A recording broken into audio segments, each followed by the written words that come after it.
Thanks to Charlie. Can we have a round of applause for Charlie for having us here? Thank you very much. Okay.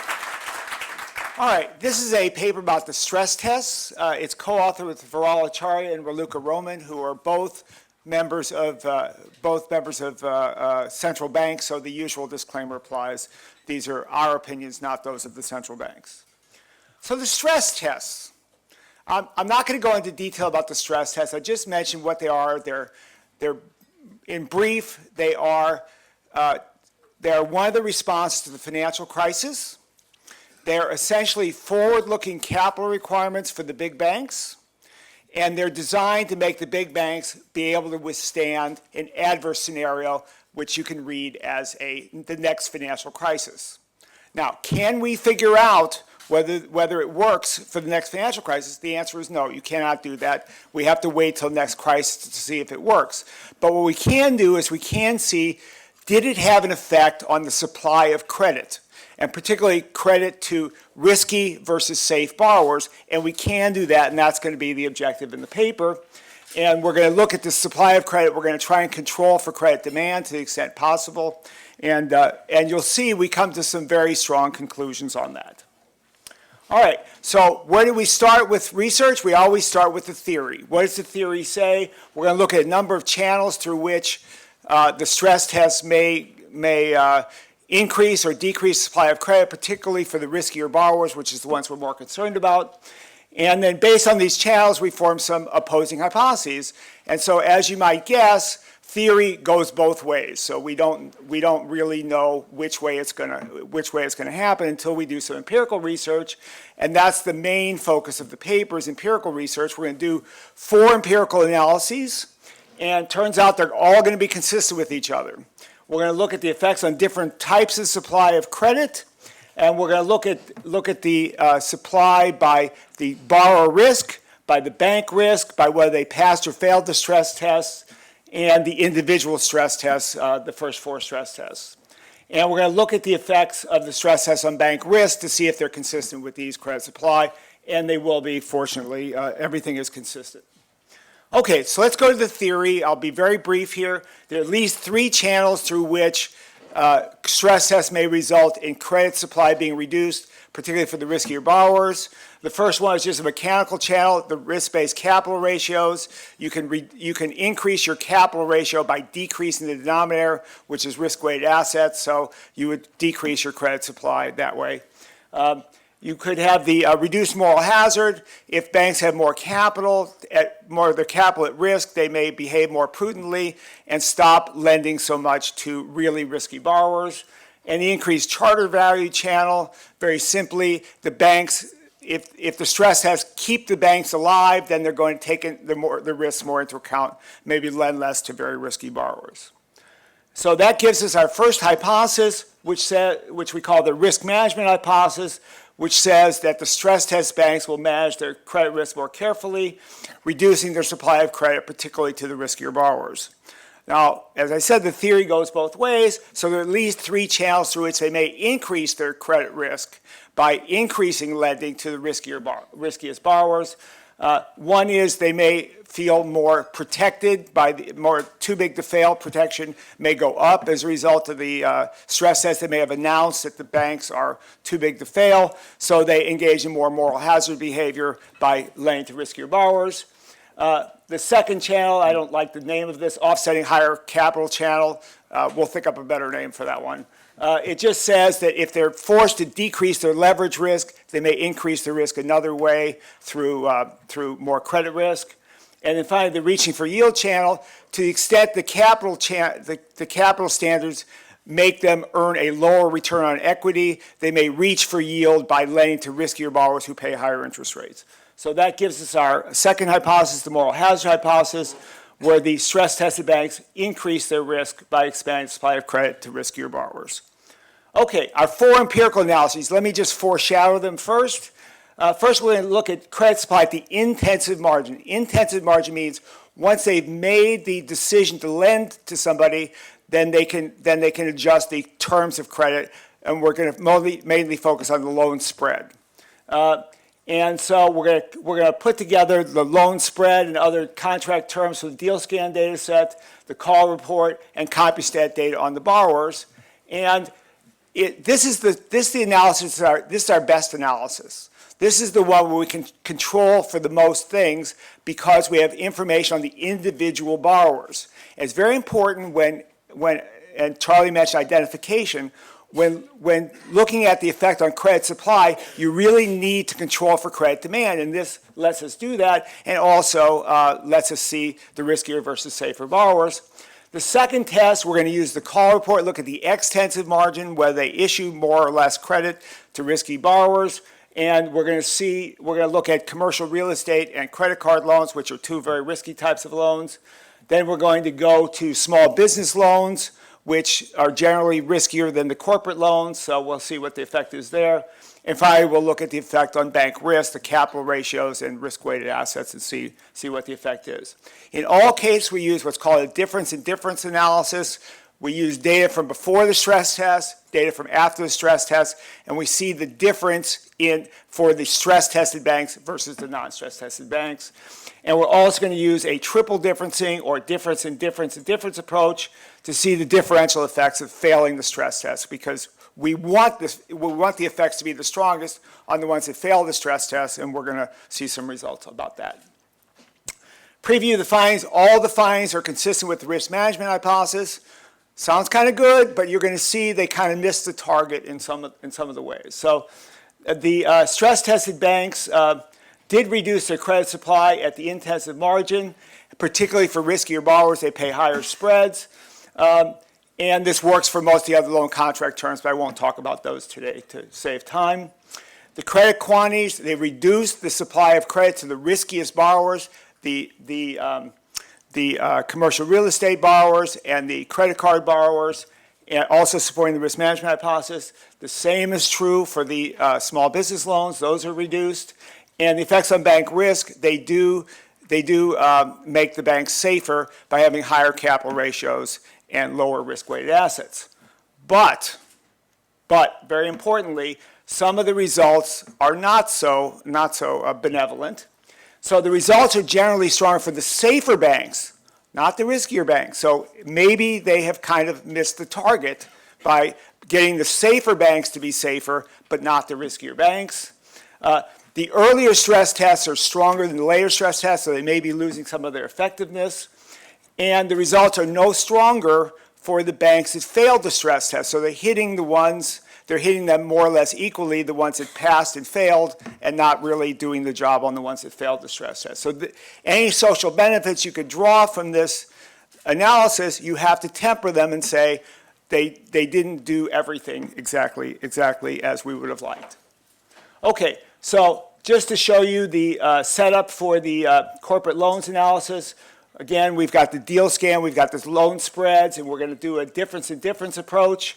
That first term up there, the beta 1 times post-stress test times stress-tested bank, that's the key thing. We're looking for, after the stress test, did they increase the spreads or decrease the spreads? And then the beta 2 tells us whether there's a differential effect for the ones that failed the stress test. Okay, the results, I hope you can see that. We see that it's 48 basis points higher spreads on average. We're going to see some results that are much stronger than this. Now, it's actually kind of surprising that we get any results at all because we have a very strong set of controls. We've got borrower characteristics, we've got bank characteristics, we've got bank fixed effects, year fixed effects, industry fixed effects, loan type fixed effects, loan purpose effects. So the fact that we find anything means, it means something. We find they increase the spreads consistent with the risk management hypothesis, but notice there's no differential effect for those that failed the stress test. So it's equally strong in those that passed and failed the stress test. When we look at dynamics over time, we see it's concentrated in the first 2 stress tests with not much of anything after that. So there are a number of potential explanations for that. We can't differentiate between them, but I mentioned them on the slide. It could be the tests have become more predictable over time. It could be that there's some biases in tests and banks know that they're going to pass, so they don't respond to it. It could be the loan officers have gotten fatigued, and it could be that, that they have higher capital in later stress tests, so they don't respond very much.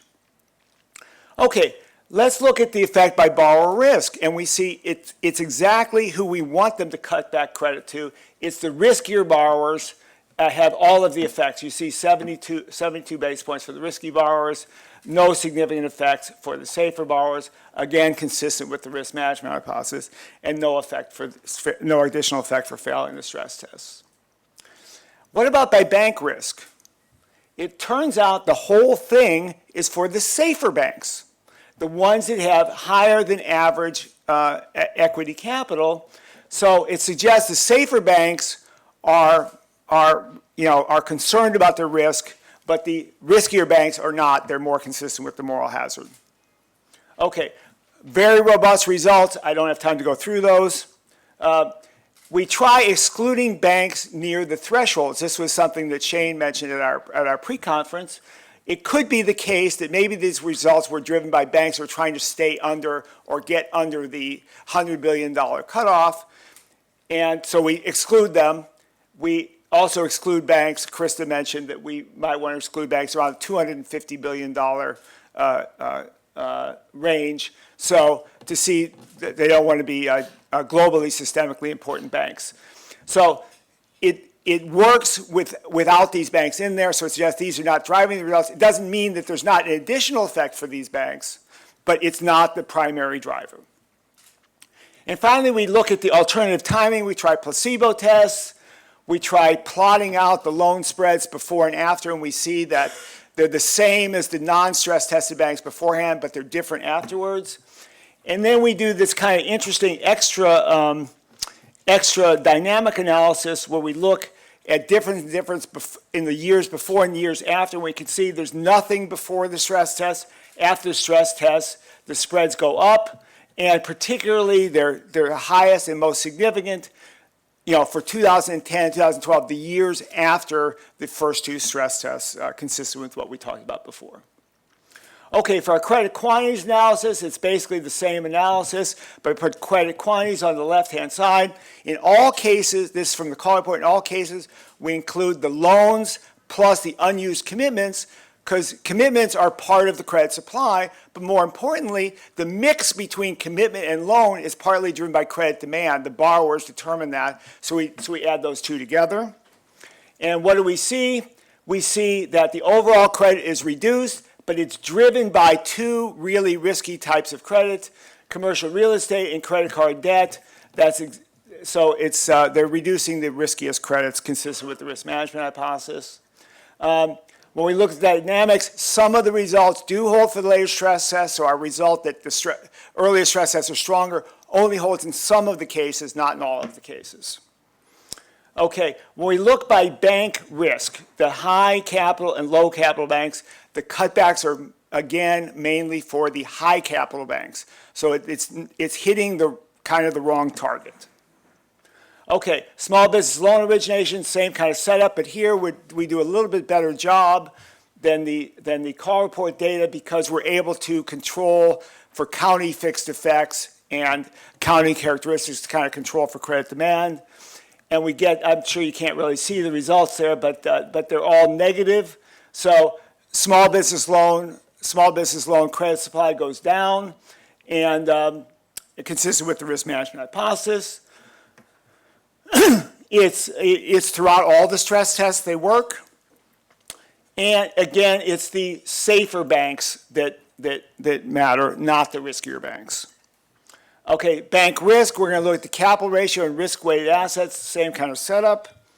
And here we find the capital ratios all go up. We measure them 5 different ways. The risk-weighted assets go down, again, consistent with the risk management hypothesis. And we find the results are stronger for the earlier stress tests. And it's, again, the safer banks that are that are becoming safer, and the riskier banks are not becoming safer. Conclusions and policy implications. So the risk management hypothesis very strongly consistent. They cut back credit to the riskiest borrowers. But the results are strongest for the safest banks, the earlier stress tests, and not much effect for failing the stress tests. So from a policy viewpoint, it's hard to say whether reduction in credit supply is good or bad. If they're cutting back to loans that would otherwise be made for moral hazard reasons, then there were negative net present value projects, then that's kind of a good thing. If they're cutting back positive net present value projects, not such a good thing. Very difficult to determine. As Charlie said, you can't answer every question with every analysis. Now, some of the results are clearly not socially desirable. The fact that it's concentrated in the safer banks is not so good. The fact that there's little extra effect for the ones that fail the stress, not so good. And the later stress tests, some of the results hold, some of them do not. So they may be less strong for the later results. We urge you not to draw overly strong conclusions from one study. You should never do that in research. Never draw a lot of conclusions from one study. But again, we didn't look at the main goal of the test, which is, does it make them safer in a stressful snenario? We can't quite answer that. But we do look at the credit supply. I have a little ad for Charlie's book in there. You should also look at the entirety. So listen all day long and see all of the Obama era regulations, not just this one. But we do find strong support for the risk management hypothesis, and we hope that this will contribute to the debates. Thank you very much.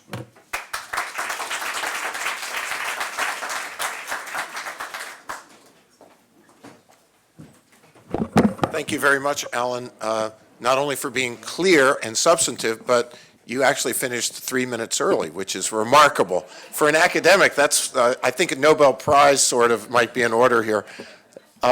Let's move on to the next paper, and I'll just hand the floor over to Matthew Plosser.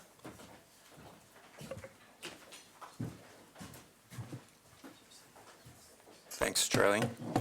I can't take Charlie's, or I can't take Alan's 3 minutes? I can. No, you can't.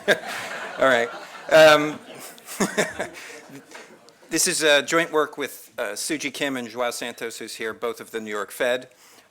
In this work, we're really looking at a specific supervisory policy. Some of these papers we're going to see today, as Charlie mentioned, are looking at bigger issues, the implementation of Basel III, the stress tests. In this case, we're looking at a very specific effort on the part of supervisors to influence a precise market, and we're going to try and take some lessons away from that effort on how supervisors influence policy and how policy maybe can have intended or unintended consequences. So the policy we have in mind is the leverage lending guidance of 2013. So what is the leverage lending guidance of 2013? Well, it was a multi-agency supervisory guidance issued in response to a boom in leverage lending and a perceived decline in credit standards in that market. So supervisors were concerned. It was one of the first booms in credit we saw after the financial crisis. So there was a heightened sensitivity to sort of this activity, and this was an effort to try and intervene in this market in a way to make sure that the lending was done in a responsible manner. So what did the guidance do? It outlined minimum expectations for risk management practices surrounding leveraged loans, and it outlined what the supervisors thought of as appropriate underwriting standards for these loans. And this only applied to those institutions that were overseen by the OCC, the FDIC, and the Federal Reserve. So one problem with this guidance was when they initially did it, it prompted a lot of questions from industry. It wasn't precisely clear which loans applied. It was a very broad definition of leverage lending, and it relied on a lot of industry definitions, but it was not a clear definition of leverage lending. It also wasn't clear which entities were impacted. What if I had a non-bank subsidiary? Was that subsidiary subject to this guidance? What if I bought a leverage loan in a syndication? Was I responsible for these standards with regard to those purchases, or was I only responsible if I was holding and originating these loans? And so it prompted a clarification in November of 2014 where the Federal Reserve, the OCC, the FDIC issued a FAQ, a response that essentially tried to clarify all of these issues. So what was the clarification? Well, this was going to apply to any loan you originated with or participated in. It didn't matter if you were going to hold the loan. You could syndicate the entire loan out to other investors, but you were going to be responsible for originating that loan, and you would be expected to adhere to the standards that they'd outlined in the initial guidance. In addition, any entities you have under a bank holding company, so it could be a broker-dealer, it could be a non-bank, all of these rules should apply to any of those entities. And so why do we want to look at this guidance? Well, first, as I said, it was one of the first times that post-crisis that supervisors really wanted to intervene in a particular market that they thought was behaving in a way that they viewed as potentially dangerous. And it has implications for both macro-prudential policy and micro-prudential policy. So from the micro-prudential standpoint, it was meant to make sure that individual institutions were safe, that they weren't being exposed to pipeline risk and other risks on their balance sheet in a way that was viewed as potentially dangerous for that particular firm. But it also had a macro-prudential goal in the sense that it was really trying to influence the overall origination of leverage loans. So it was changing how much leverage was really in the economy for a particular set of firms.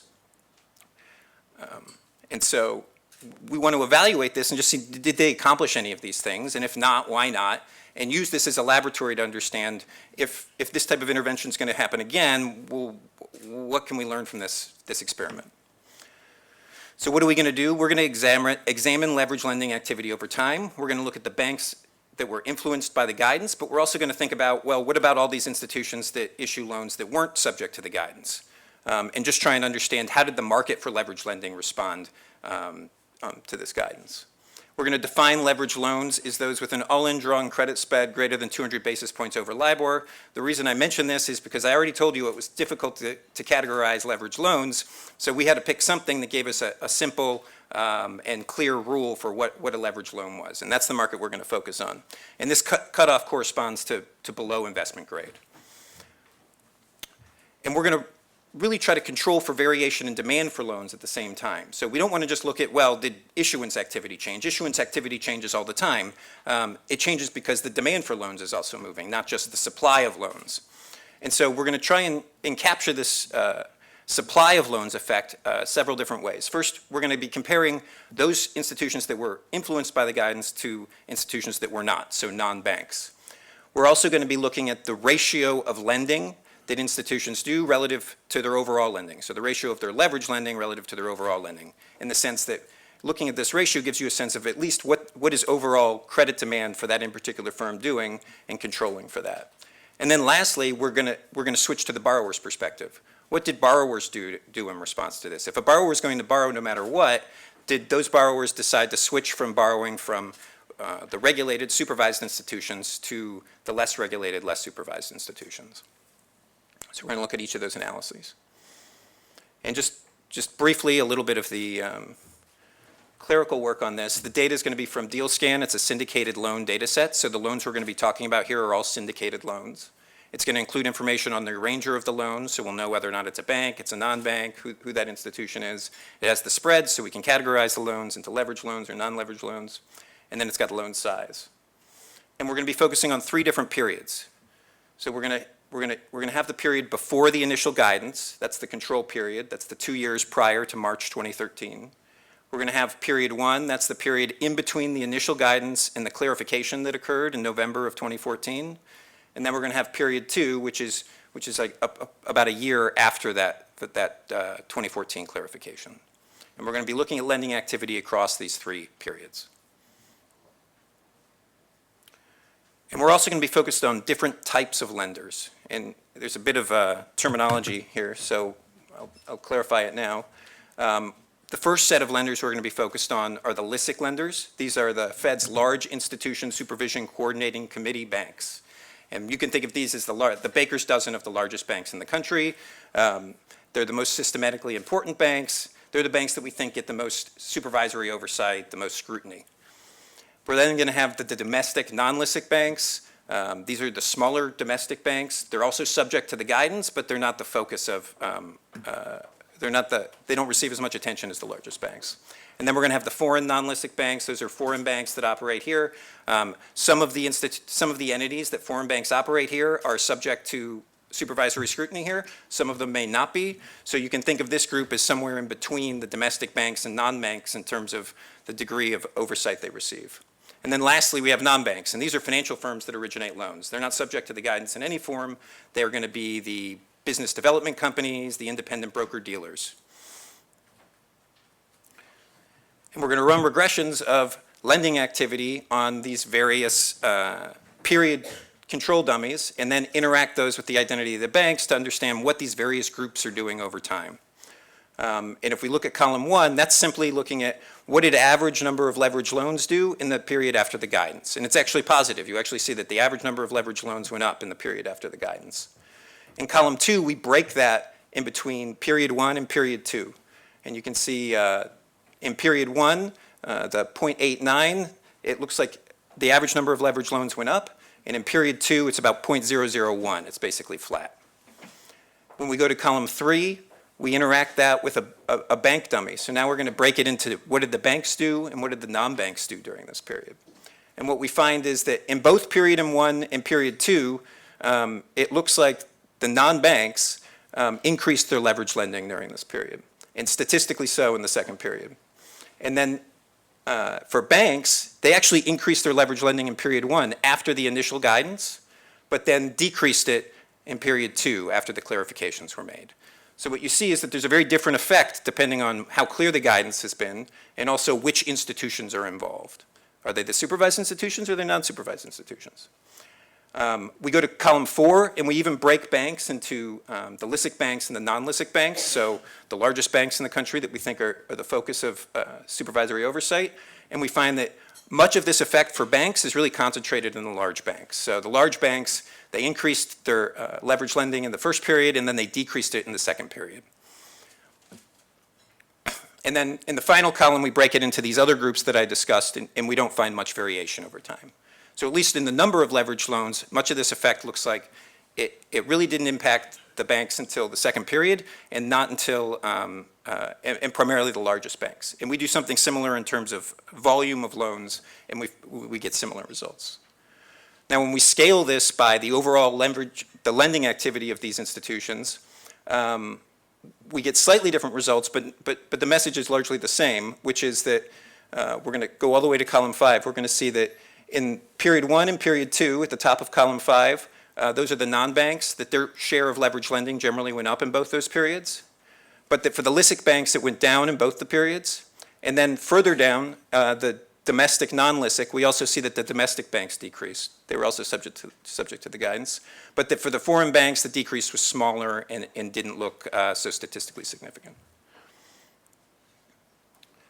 We then turn to, well, what did borrowers do? Let's just look at a set of borrowers who typically borrowed from a certain set of banks. Were they more likely to switch away from their typical banker after the guidance, which would be a sign that they couldn't get a loan from that prior bank after the guidance. So on the left-hand side here, we're looking at a dummy for whether or not a bank switches. On the right-hand side, we're asking who did they typically borrow from prior to the guidance. And what we find is, if we go to column 4, is that if previously you had borrowed from a LISIC firm, in the control period you were less likely to switch. That's the negative 0.33. But then when we look in period 1, you're actually slightly more likely to switch. That's 0.059. And then in period 2, you're much more likely to switch. So it really looks like in period 2, people who'd previously borrowed from a LISIC bank were more likely to switch. If we do the same exercise for domestic non-LISIC banks, we find that you were actually more likely to switch away from these people during the control period. But then during period 1 and period 2, you were less likely, suggesting that this supervisory guidance was less binding on the smaller banks. And then lastly, you go to column 6, you find that you were more likely to switch away from a foreign bank in the control period, and you were less likely to do so in period 2. So again, it looks like the guidance was somewhat less binding on these types of lenders because their typical relationships weren't under pressure of switching. Whereas for the larger banks, they were much more likely to switch during period 2. Borrowers were more likely to switch away from them. So all this paints a picture of where the incidence of this supervisory oversight is actually squeezing versus where is it maybe not squeezing, and what are the consequences. So where do these borrowers go? If we look at, in terms of number of loans, It looks like pre-guidance, about 18.5% of switchers from LISIC banks tended to go to non-banks, but then in period 2, that goes up to 25%. So a decent number of these borrowers are switching to the unregulated entities, the non-banks. If we look at it in terms of volume of loans, the emphasis appears to be more on the foreign firms. And this somewhat makes sense. One thing we find is that the larger loans, it's more difficult to switch. You were relying on these large banks partly because they had large balance sheets. And you need a balance sheet to make a larger loan. So it's easier for the smaller loans to switch to non-banks who may have smaller balance sheets, whereas a larger loan needs to find another actual bank who has a balance sheet that can support that.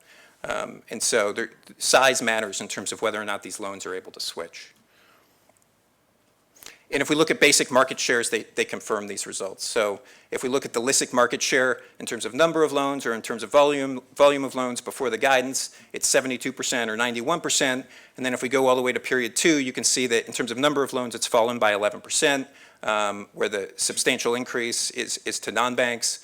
And then in terms of volume of loans, it's fallen to about 85%. And again, and here the increase is across these various categories. So all of this led us to ask, well, where does the funding come from? How do non-banks fund this influx of demand for leveraged loans? Well, we looked at the bond market, and we looked at bond market issuance by these non-banks, and we found that before the guidance, typically the aggregate issuance was about 10 billion, and after it was about 10.2 billion. So it didn't look like they really changed their activity in the bond market. But we looked at the banking sector, and we found that the borrowing from banks went from 8.9 billion to 20.2 billion, which in terms of the whole economy isn't a ton of money, but in terms of these actual lenders is kind of substantial, 125%. And if we, on the lower left and the lower right, we compare these changes in borrowings to the actual growth in their leverage lending. So if you look in the lower left, we don't find much correlation between changes in lending and bond issuance activity. But we do find a positive relationship between the leverage loan increase that a non-bank goes through and the borrowing they do from banks. So what this suggests is that they're funding this growth in leverage lending by borrowing from the banking sector. And the lesson here is really that we may have moved some of the leverage lending away from the banks, but we haven't really completely hidden this risk because they're still exposed to it by the lending they're doing to the non-bank sector. And we can look at it here in terms of, over time, what did it look like the committed amount of lending was to these non-banks and the overall utilization of that commitment amount. And you can really see that after the second period of guidance, the second line on the chart, there's sort of a hockey stick up as the bank borrowings increase. So just to summarize, our key takeaways here are that it does look like the 2014 clarification and guidance was important to reducing leverage lending by LISIC banks. But there appears to be some partial migration of this activity, particularly for mid-cap loans and for smaller loans, to other corners of the market, so the non-banks and potentially the foreign banks. And this has implications from a microprudential standpoint. It seems like on some level we accomplished a microprudential goal here. We reduced the amount of leverage lending by the largest banks in the system. But on another level, you got to qualify this and think, well, did we accomplish our macroprudential goals? Well, the systematically important banks reduced their leverage lending. But the migration of this activity suggests that many firms were still able to get credit. So if the goal was to limit the amount of credit firms could get, you didn't really fully accomplish this. And then it's also important to note that there's some offset by the fact that that non-banks are funding their lending the leverage loans via the banking sector. And then lastly, there's a bit of a lesson here about supervisory guidance versus rulemaking. I didn't emphasize the difference at the start, but supervisory guidance, supervisors can outline these guidelines and they can try to enforce these guidelines with banks. And it really requires a lot of back and forth with supervisors and monitoring to clarify the rules, as we saw in this case, and to convey enforcement. So if you're just a domestic bank and no one ever tells you that you're not satisfying the leverage lending guidelines, you're not going to really, there's no necessary reason why you're going to adhere to them. It requires some mode of enforcement in order to ensure that the supervised institutions are actually adhering to the guidance. And so This guidance can be quickly implemented. It doesn't go through a long rulemaking process, but it can lead to this greater uncertainty on the part of institutions on what is really the goal and how is it going to be enforced and monitored. And then lastly, I would just note that there was an article in the FT recently that was noting that Goldman is actually ramping up their leverage lending business. And the lessons from this initial guidance should be something to keep in mind as this market changes, and we'll see whether or not supervisors are going to respond in a way as they had in 2013. And that's it. Thanks. Now I'll turn the floor over to Jill Satina. Good morning. Have to say, as a Woodrow Wilson School alum, being here talking about policy at the Princeton Club, pretty exciting. Thanks to Dr. Calamaris, thanks to Dean Ball for organizing the event. Most important thing I'm going to say now, which is that what I'm going to discuss in terms of this paper represents the views of myself and the co-authors, Ben Munyon, Miraj Alalakra, and not the views of the Treasury Department, the Office of Financial Research, and certainly not the Financial Stability Oversight Council. So just briefly, we're going to go through talking about, I think two aspects of the paper. First, the findings of the paper, but I also want to, since Dr. Calamaris set up so nicely the idea of how do we think about regulatory policy evaluation, I want to spend a little bit of time in this talk considering the issue of some of the things that we do in the paper about evaluating regulatory policy and some of the approaches that we take that I think perhaps offer some suggestions of ways to go about this. So in particular, in terms of our results, some of you may be familiar with the work of Darrell Duffy in a paper in 2016. He hypothesizes that there could be unintended consequences from the introduction of the supplementary leverage ratio, which is part of the Basel III framework in terms of repo backed by government securities. This is something that we are able to, with the data set that we have, investigate empirically, so we'll talk about the findings. But in terms of methods, there's a number of things that we do in this paper that I think are kind of interesting, and I'll try to highlight them as I go through it, but just to kind of bring them up front. Many studies, when they look at the impact of regulation, particularly rulemakings, look at the final rule as their event date. And we actually take an approach in this paper where we try to let the data tell us when we think banks start to adjust, and we find using that approach of looking for structural breaks in the repo data that we have, that the bank adjustment begins actually around the time of the comment period of the draft rule. I think this is a very important kind of point as people think about conducting these assessments. Additionally, there are, I think, some studies that I've seen that assume that banks only respond when they are out of compliance with regulatory ratios. We test that explicitly in a second phase of the paper, and again, I'll get to it as I unpack the paper itself.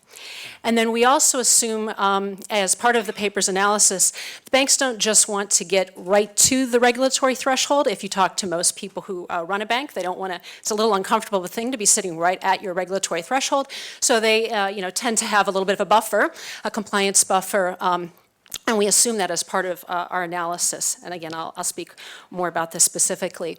In the paper, we make some hypotheses about possible unintended consequences from the supplementary leverage ratio. On the repo market, we develop a natural experiment. I have to admit I was inspired by a paper that Charlie's a co-author on in this regard in terms of the UK banking system. There's some other nice natural experiment papers in the banking literature. Banjari et al. Does a nice one on the UK in terms of the LCR.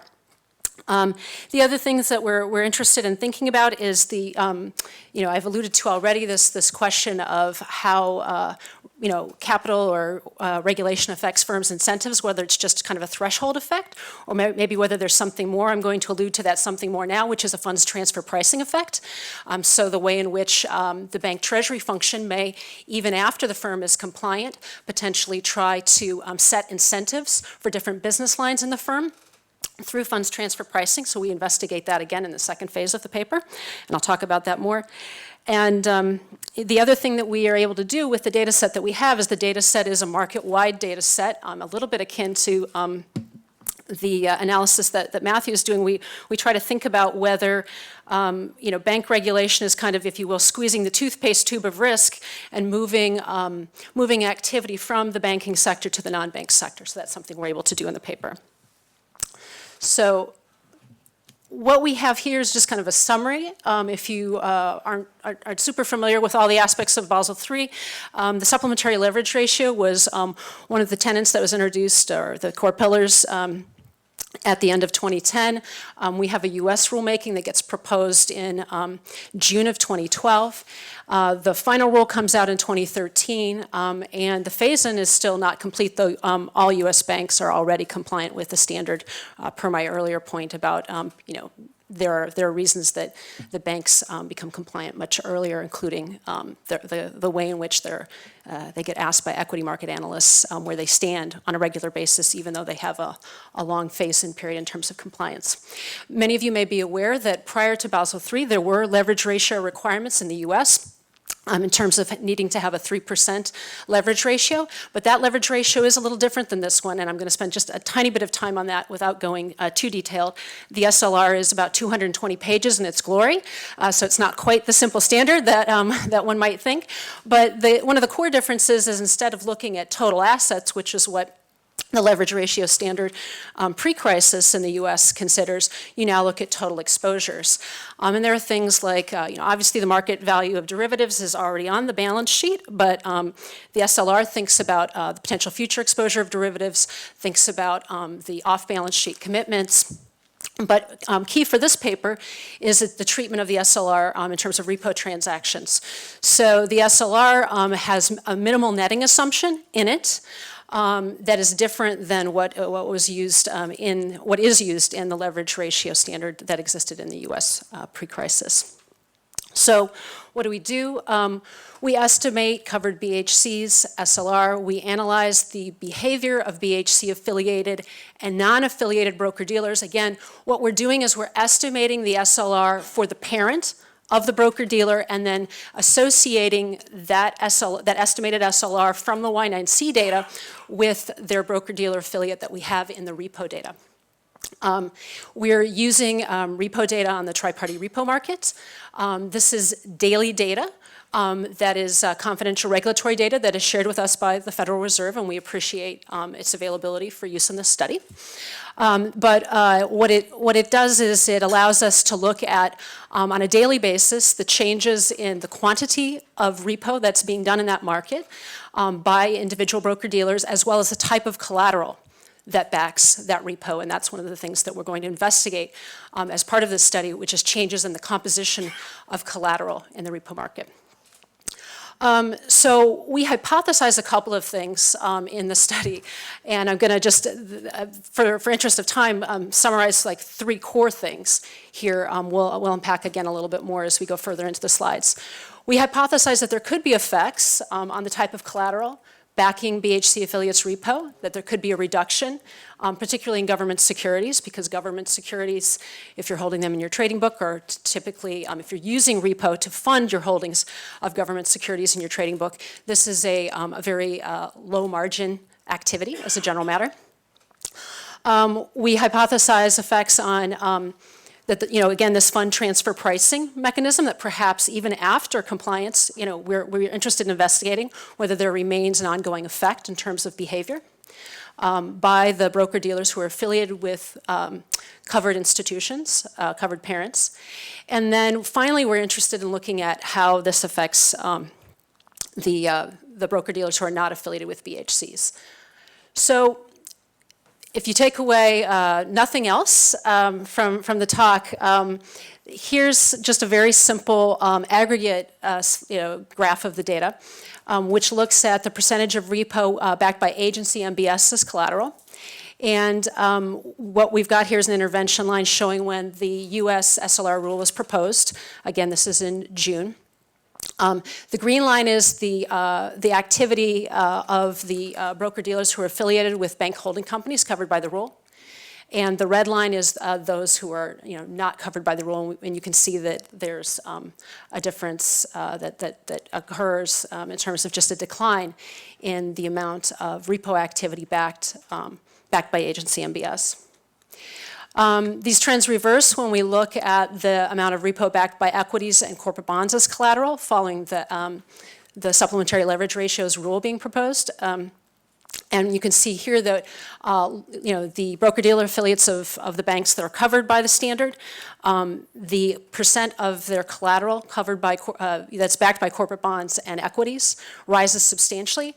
As you can see, we only show back to January 2010. If I were to extend this graph all the way back to 2008, you would see that this is a figure that approaches that of the crisis in terms of the amount of collateral that's being backed by these less liquid asset classes. And in the case of repo backed by equities in particular, during this time period, the dollar volumes are quite high even relative to 2008.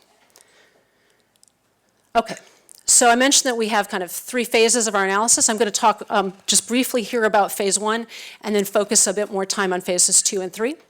So phase 1, what we do is we have some hypotheses that we test, and again, this is in the paper, but we consider whether, this is an intended consequence of the standard, whether covered firms reduce their activity in the repo market in response to the regulation. Again, the regulation includes repo and has this more stringent approach to netting. So this is an intended consequence. We find evidence that, yes, they do indeed cut back as an adjustment mechanism what they're doing in repo. The second point is that the affiliates of covered BHCs, we do find that they reduce their use of lower risk collateral such as government securities, agency MBS, and to a lesser extent treasuries to back repo. And this is we're gonna pick this up as we talk about some of the policy implications of this. Affiliates of covered BHCs do increase their use of more price volatile collateral, such as equities in particular. And equities, we think, may be something that they maintain because it is something that potentially, facilitates the kind of customer relationship they have with hedge funds as part of that and potentially facilitating prime broker clients' short positions in the equity market. This may be something that they, for other business reasons, decide to maintain. Phase 2, so I'm done with phase 1. We're not going to, in the slides, talk about it further, but phase 2, talk about a little bit and then unpack further.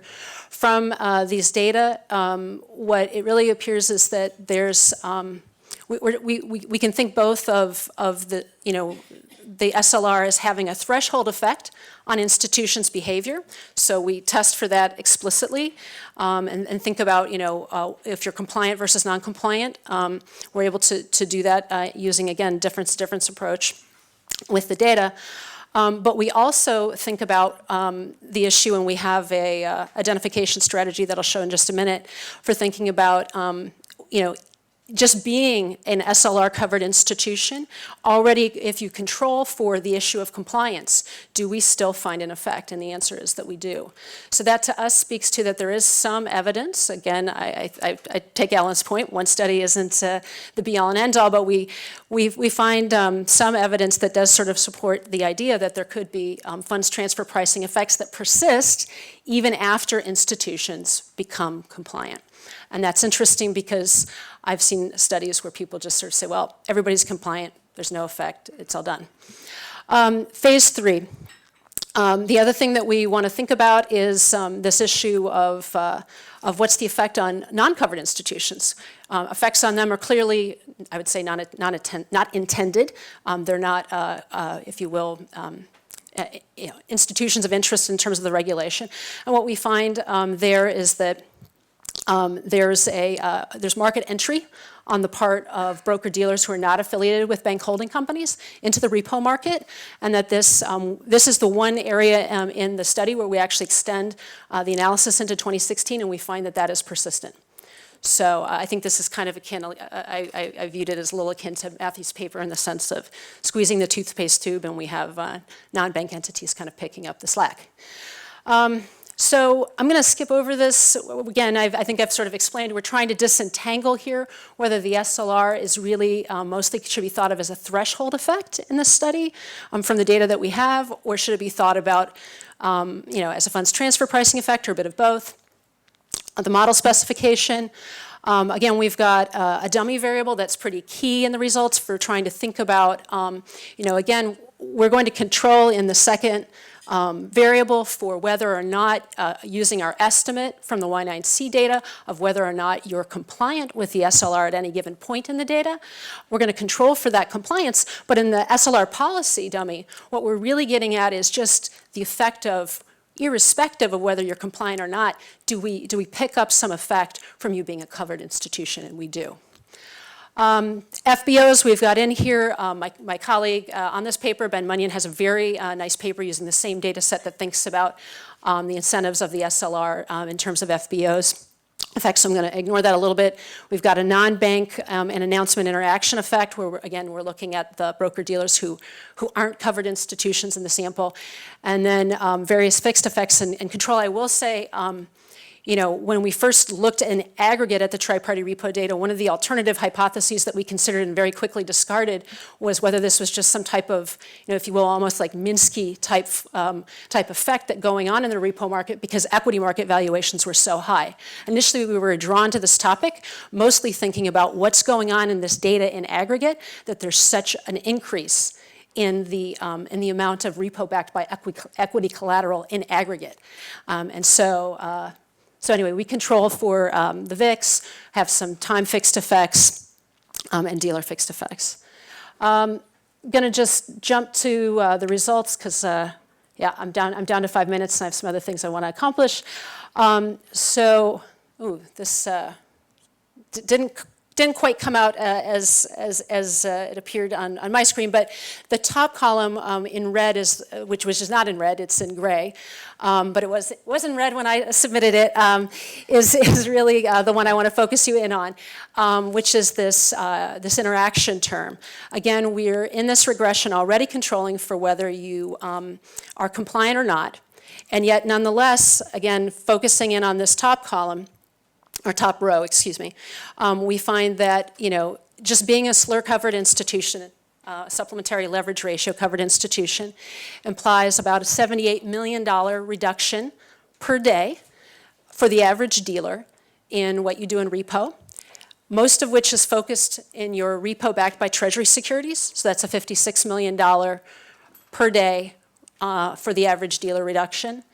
And then there's an increase of about, 19-20 million per day in what you do in equities. So that's the way to kind of think about this result.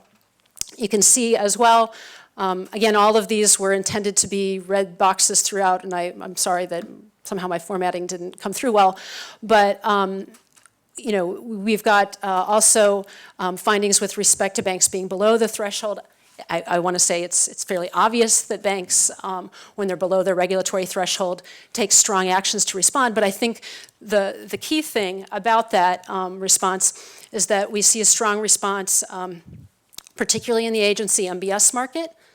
So we see a $202 million per day on average effect for institutions as they're trying to become compliant.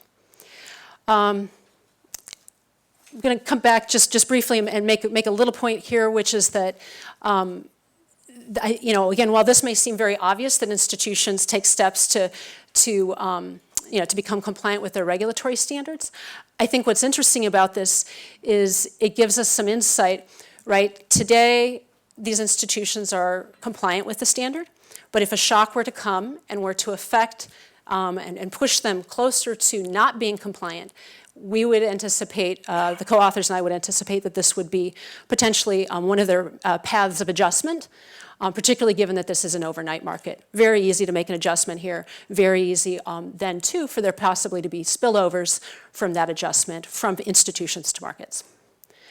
Okay, phase 3, this is where we're thinking about the toothpaste tube analogy, where we're moving risk around from the banking system to other parts of the financial system. What we do here is we use a Herfindahl index to think about measures of concentration. We find repo market concentration declines following the implementation of it's not the implementation, it's the draft rule. And this is, this is interesting, but also the other point that we find, and I'm just going to jump ahead, we find that if you look at column 4, that the number of participating non-bank dealers following the introduction of the SLR goes up about 6. and that there is a increasing participation of non-bank dealers in the agency MBS market. Remember what I said on the last slide about what would be probably the most likely adjustment mechanism if banks are experiencing difficulty in meeting their SLR? It'll be in that market where we have now greater activity on the part of non-bank affiliated broker-dealers. Conclusions on the paper on the SLR debate, because I think there is a debate. At least my sense is that Daryl Duffy has succeeded in kind of making this a debate. We were able to contribute on both the topic of whether these effects are transitional and permanent, or permanent in the study, and we find evidence of both. We think about how regulation influences risk-taking and incentives. I think we do have some attraction to this idea that people need to pay a little bit more attention to thinking about funds transfer pricing as a possible way in which there's more permanent effects, regulatory effects that haven't been considered previously. We add to this literature on leakage, unintended consequences, and natural experiments. And I think natural experiment studies are really, really neat if you can do them, if you have the data to be able to do it. The policy messages, the leverage ratio has reduced leverage of the covered banks as intended, but we now have more price volatile collateral backing this repo activity. In some sense, I might argue that this runs a little bit counter to some of the other regulatory objectives that we seem to have with respect to liquidity standards and making the banking system more resilient from a liquidity point of view. I might also point out that if you read Copeland et al.'s study, the empirical study they did, which was the first study using the same data set and where they looked at what happened to Lehman Brothers during its failure, they hypothesized that something that may have gone on for Lehman Brothers was the migration of its collateral backed by government securities into the centrally cleared repo market. So I would submit that if we have bank holding companies doing more in repo backed by collateral that cannot move into central clearing, that is potentially in a stress environment more risky. And centrally cleared repo in the US, for those who may not be as familiar, is really, at this point, only Fedwire eligible securities. It's agency MBS, it's government securities. It's not corporate bonds, it's not equities. So we may inadvertently be, again, creating some fragility there on the funding side. In terms of again, this point, everybody's compliant now in the SLR. This is a good thing, but we can have shocks. It could be some unplanned onboarding of assets. It could be deposit flows, a range of things that could put banks in the future in a more challenged state in terms of meeting their SLR. And this would seem like a potential way in which they might adjust, either repo backed by government securities very quickly. And then the leverage ratio is intended to reduce potential gaming of risk-based capital standards, but we do find some evidence to support some of the hypotheses in other papers that this can have an effect of discouraging what I would call perhaps low-risk activities, and that the standard is somewhat risk-insensitive. In terms of regulatory policy assessments, I want to, and I know I may be going a minute or two over, perhaps Charlie will indulge me, okay. So really helps if you've got good data from before a policy is implemented and after. And I think perhaps in making regulatory policy, it would be useful for regulators to think a little bit ex ante about can we start a data collection so we have some sense of before and after and cause and effect. The event date, I already spoke about that, but there are a number of studies that just final rule, it's got to be the final rule when the banking system starts to react. And I will say from some of my work prior to joining the OFR on bank regulation, it is my experience that you see adjustments really starting at the draft rule, but people should really be testing for this as part of their analysis, in my opinion. And then, again, a lot of papers don't really think about whether there's an ongoing effect once the compliance gap has been closed. Everything's done. We can all go home. I think more people could test for this TFP implication. There's certainly a lot of job postings for people in the treasury function of banks thinking about funds transfer pricing, so it would be a little bit of a surprise if we didn't see any of it in the data. Natural experiments, they're great. This implies having more market-wide data sets. And market-wide data sets also allow us to think kind of more holistically about whether we're, again, maybe just moving risk around as opposed to eliminating it. So with that, I'm going to conclude by appreciate it. Thank you.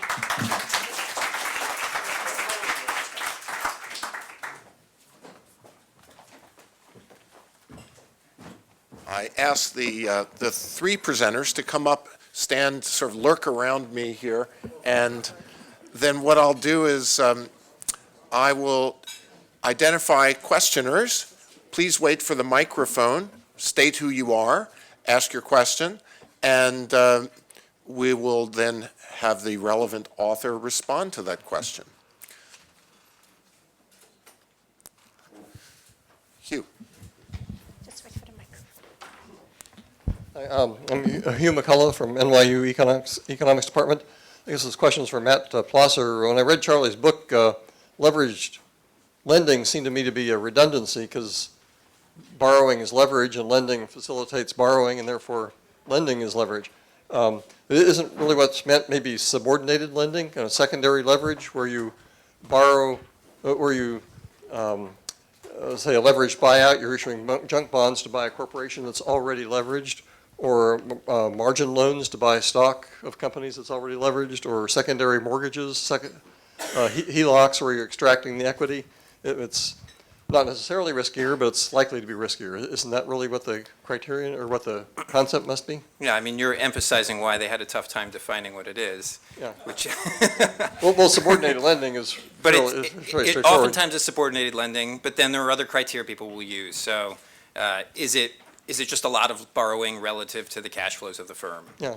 Is the pay down take a long time? Yeah, well, over-leveraging can be But risky. it's always some sort of over leverage, but then Yeah. that's why there's always some different criteria. But that's right. That's right. Oh, sure, please, go ahead.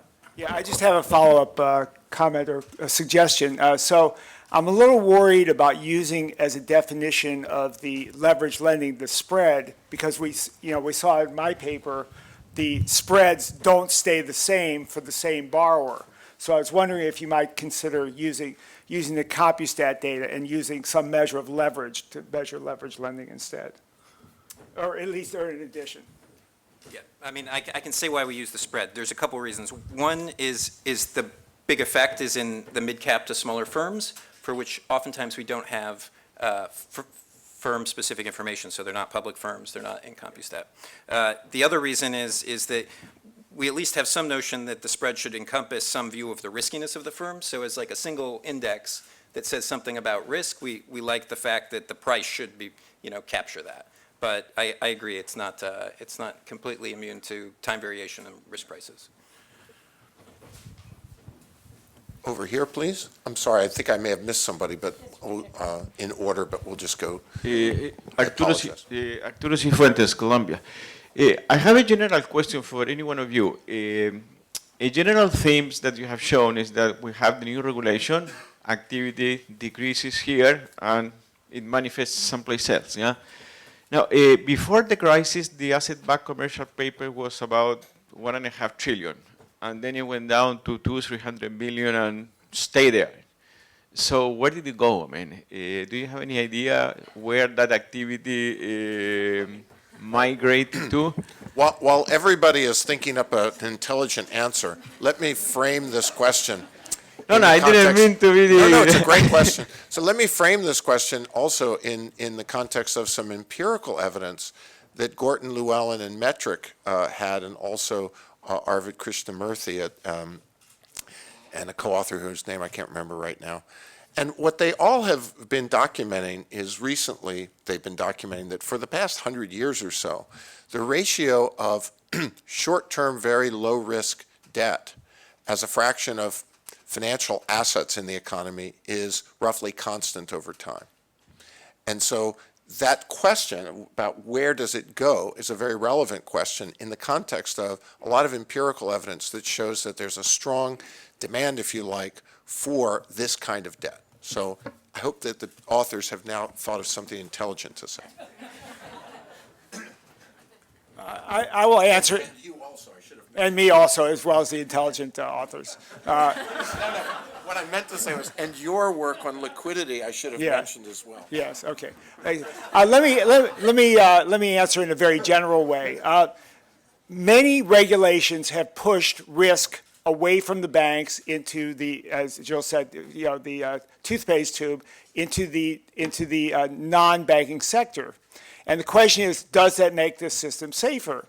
And I would argue it doesn't necessarily do so. And the reason is that it's not only banks that are too important to fail. We see over and over again other firms, AIG, we see long-term capital management, other firms that are not commercial banks, that get bailed out also. So I would say in general, it doesn't necessarily solve the problem to push the risk out of the banking sector into the non-regulated sector because they're protected too. I mean, one thing to look at is, the Fed's balance sheet's gotten a lot bigger. It holds a lot of, at least agency MBS. So if you're just looking for places where securities win, that's one place. What